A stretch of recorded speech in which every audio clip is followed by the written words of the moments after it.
Now this is a dish that's known as Dublin Coddle. My dear mother, Sybil, who had Irish blood, used to call it Dublin Cuddle because she said it was warm and wonderful, just like a good cuddle.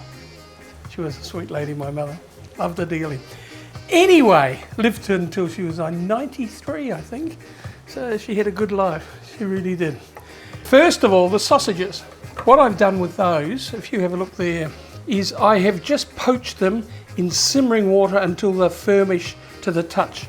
Now that stops them splitting and going all strange. And I have noticed recently, because I've been doing this for years like this, everyone has jumped on the bandwagon. I don't know whether they got the idea from somewhere else or from me, but certainly it's the new thing and it makes life a lot easier. Couple of onions sliced, couple of rashers of bacon sliced, they're full rashers those, and we're just going to saute them until they are reasonably tender.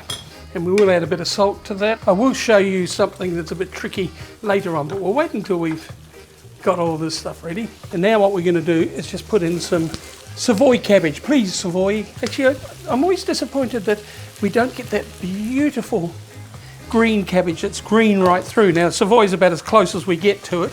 And what we also add is a bit of stock, just chicken, low salt packets, fine. I just want this to wilt a little.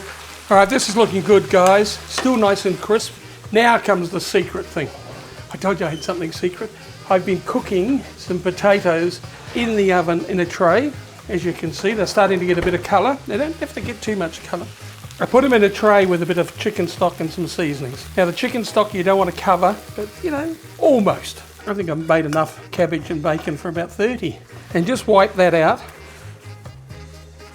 Put that back on the heat. A little bit more oil in there. And we're just going to brown these sausages nice. We'll just put those on the top, whack it back in. Just to give it the flavours through, so the flavour from the cabbage and the bacon goes through the potatoes, everything like that. And then we'll come back and we've got a very special wine for this. Very special. All right, these sausages got some nice colour. We'll just whack them on top of our 3 tons of cabbage and potato. I really did get a bit excited, didn't I? Well, it was because I had a big dish, you see. I had to fill it up. Okay, in the oven, I reckon only for about 15 minutes, just to get everything going together. Now, I've been promising you a special bottle of wine, so we better talk about it. Mark Walpole from northeastern Victoria lost all his grapes through smoke taint, through the fires.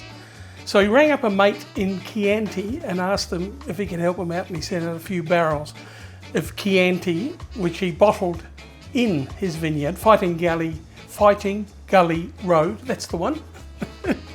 So if he can come up with this, because I love Chianti, and I think it'll go brilliantly with this, and it's a nice food wine, it really goes with food well. So if he can find this, because I don't think there's a hell of a lot of bottles around, but if you can find this, it's well worth searching out, because it's a ripper.